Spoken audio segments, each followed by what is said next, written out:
juga telah menunaikan kewajipannya, maknanya dia selamat. Dan barang siapa yang sanggup membantah sekadar kuasanya, sesungguhnya dia telah selamatlah dari kedurhakaannya itu. Tetapi barang siapa yang sudi dan menurut perbuatan mereka, sungguhnya dia seorang yang menderhaka. Jadi soalan ni, siapa penderhaka yang sebenarnya? Tu tak ada dalam kitab ni, aku yang buat soalan tu. Jadi sekarang ni dah tahulah siapa penderhaka dia. Tajuk ni memang cari pasal lah malam ni kan. Dia duk main durhaka, penderhaka, saya pun risau juga nak baca ni. Jadi tuan-tuan, maknanya kalau orang tu lawan dengan kuasa dia, jadi kuasa dia lawan, dia tak nak ikut, dia lawan dengan kuasa, dia memang orang berani lah kata Nabi. Tapi kalau dia tak lawan langsung, dia ikut je kajian zalim yang jahat, pemerintah yang tak betul, Nabi kata mereka lah penderhaka yang sebenar. Jadi muslimin muslimat sekalian, ini perkara besar yang Nabi beritahu. Sebab soal amanah, soal pentadbiran, ini tak boleh buat main-main.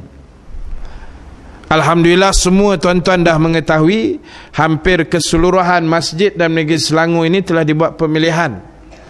Walaupun ada sesetengah tempat yang sewaktu pemilihan itu dijalankan agak kecoh dah huru-hara sikit.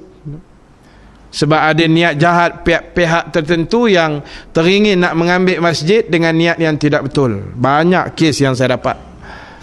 Kalau di Kampung Pandan, mereka guna upah mak rempit.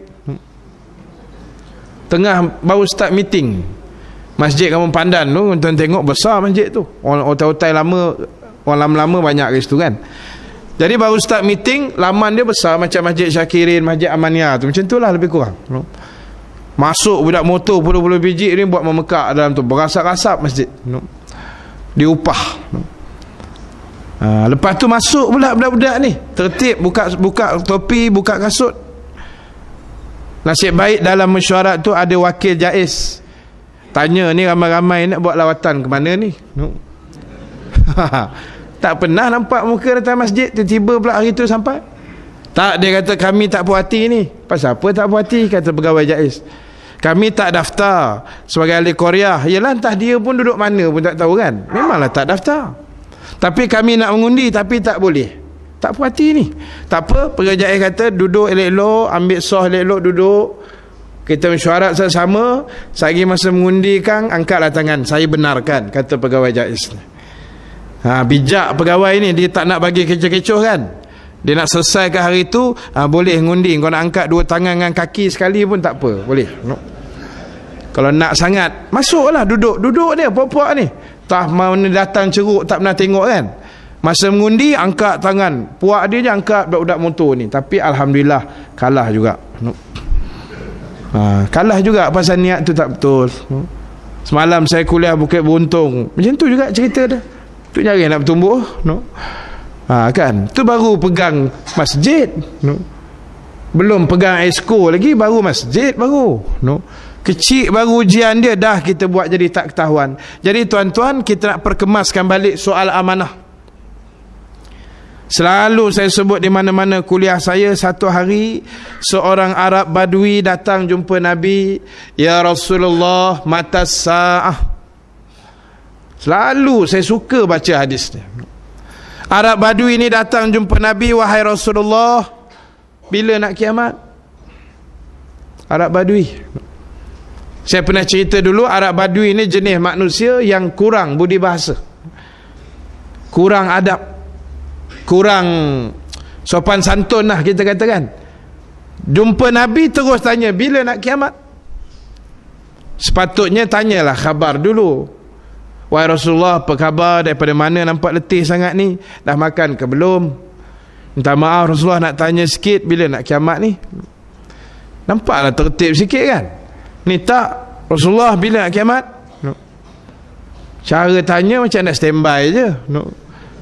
Cara tanya tu macam dah standby. Tak macam kita orang Melayu yang budi bahasa ni terlebih budi bahasa orang Melayu.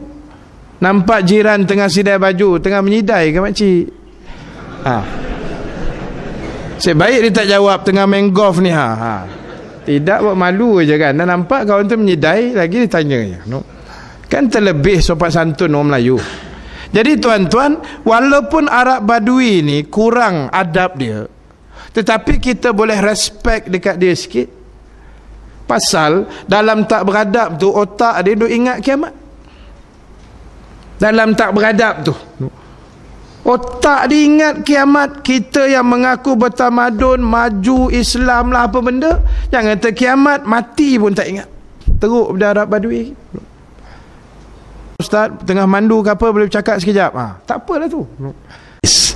Nabi kata apabila suatu amanah itu diberikan kepada bukan ahlinya, Nabi kata tunggulah saat kiamat, kehancurannya dunia ini.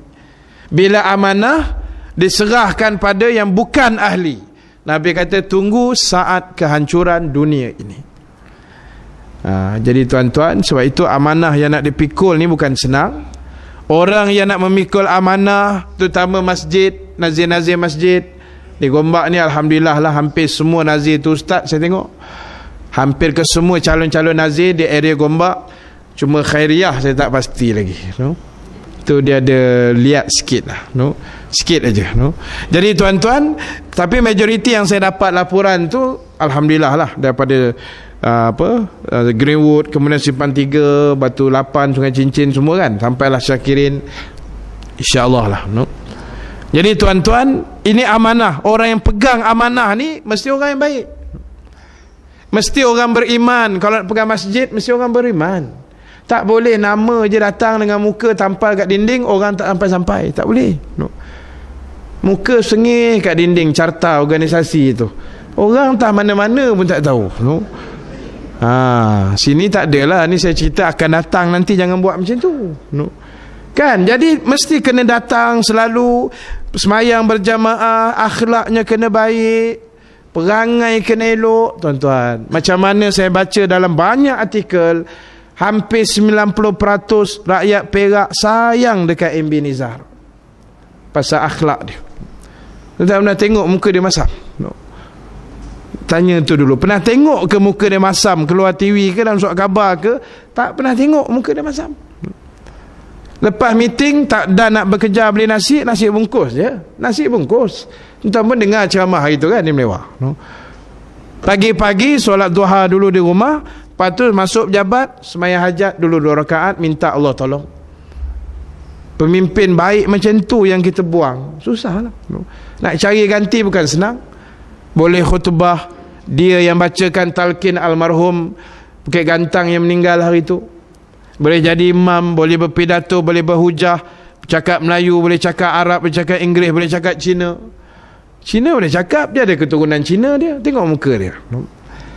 Kita jangan cuba cakap Cina dengan dia, satu habuk pun tak faham nanti. Kan? Jadi tuan-tuan, lengkaplah package dia tu, lengkap dengan akhlak yang baik. Tak pernah meninggi suara kan, dengan adab yang sopan je, rakyat sayang. Sayang tuan, saya tanya orang Perak sayang. Susah nak dapat ustaz dia tu. Jadi tuan-tuan, ini contoh kepimpinan. Sebab itu kita jadi ketua besok, adab, tertib, sopan ni kena jaga. Pasal amanah ni benda besar. Ni bukan benda yang boleh buat main-main. Amanah ni benda yang besar, dan besok dia akan dipersoalkan oleh Allah pada hari mahsyar. Bukan senang tuan-tuan, benda ni akan dipersoalkan. Sebab itu sekali lagi saya nak mengajak tuan-tuan dan puan-puan sekalian, kita bersyukur ke atas nikmat yang Allah Ta'ala berikan pada kita sampai hari ini. Nikmat iman, nikmat Islam. Jadi tolong berperangai dengan akhlak yang baik. Saya tengok surat khabar hari ni tuan-tuan, rasa termuntah pun ada. Allah, gelilah baca cerita-cerita dalam tu. Yang buat kerja seks dekat library apa, pusat Mamal Esri apa ke, Melayu pakai tudung, gambar tak senonoh kan. Dia rakam, akhirnya bila rakam tersebar lah. Itu bukan YB lah, dia orang biasa, entah siapa pun tak tahu. Pakai tudung. Orang Melayu Islam pakai tudung, masuk pusat Makmal X-ray, lain kerja di dalam tu. Tak apa yang X-ray-nya. Kan? Keluar dalam Kosmo. Macam Kosmo ini. Saya baca dalam internet, tak beli pun baca internet. Ada gambar-gambar tu tunjuk